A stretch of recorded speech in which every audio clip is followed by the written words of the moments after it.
So clearly you've seen the account of Mr. Gulak, the questions about the position of announcing those results, the result sheets he left in the States with the police, that those who lay claims to that saying, look, to some extent, that raises a lot of questions.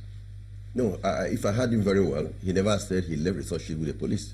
He said he left some non-sensitive materials that may serve as a buffer in case there is a tie or in case there is a need for more materials. Therefore, doesn't that then suggest that you couldn't have gone ahead and announced results until you had to wait until all of those processes are sure? No. What it suggests is that there was no need for those extra non-sensitive materials to be deployed. That's what it means. In other words, those ones were extra. They were not the normal material that you needed to conduct the election. So why is it in case then? Yes. Why did he say in case you need it, you'll use it? Yes, in case you need it, in case there are need for more ballot papers. I'm just. Meaning the process was not complete. No. That was at the arrival. Those surplus materials were the ones that he deployed with the police, left with the police on arrival. But the material that were needed for the actual conduct of the elections have been deployed. That's exactly what he was saying. And I want to emphasize this: we didn't appoint Gulak. We didn't know how he emerged. And you have seen his account of how they were held up in Government House. In the same style. It happened in the World Congress, it happened in the Local Government Congress, it happened in the State Congress, and I also say it happened in the National Convention. There is so much lawlessness in the style of governance in Imo State. Yeah, but so much lawlessness. Do you think that so much impunity? Would it be acceptable for elections to hold in Owerri, and then unilaterally he takes that decision to announce the results in Abuja? I don't want to say unilaterally. If the processes have been concluded, that's what is more important to me. If the processes have been concluded, collation had been concluded like he has said, and suddenly the governor personally decided to march some members of the panel to his government house. And he didn't remember to tell you that at the time they arrived at government house, the governor had insisted that they should leave the hotel and go to his sprawling palace, where we call the Speedbird, to stay.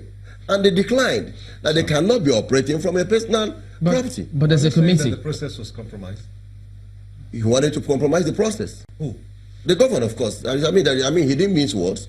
It's just that he was just polite. He didn't want to mention his name. Yeah, but he didn't mince words to say that money was supposed to exchange hands. But if there's a committee, he didn't to say that he didn't collect the money. Yeah, but he was just trying to be polite. If there's a committee in place, yes, can he announce that result in Abuja without questions when the committee is still in nowhere? No, but he told you that the decision to leave was in agreement with some members, most members of the electoral panel. And don't forget, at the point in time, they were even the one looking for some of their members because the governor has come, tricked them, forced them to government house. If you were on the other side, would you be pleased the results are announced in Abuja? No. I won't be too excited about it, but I'll be more concerned with the process that led to the eventual emergence of the result.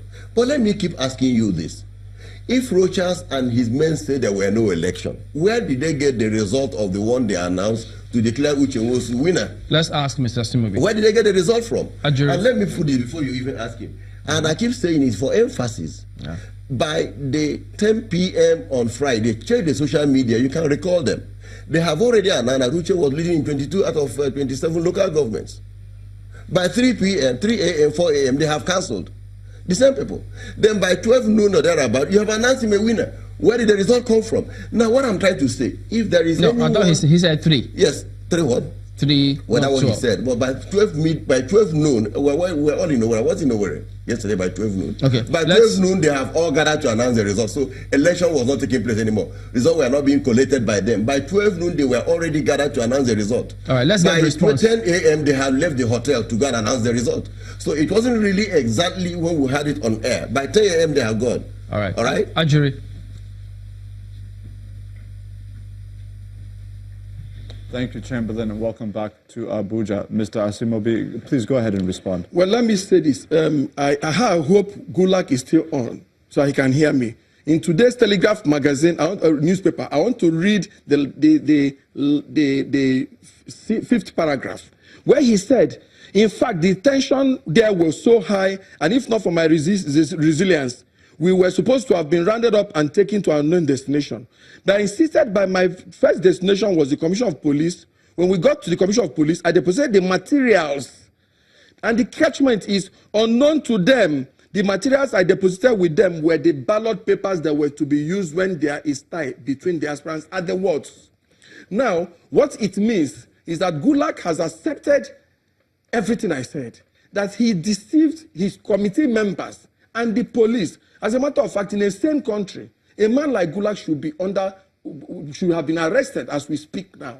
Because you cannot bring materials from the airport to the office of Commissioner of Police and you go into newspapers, all newspapers, and you say you deceived them.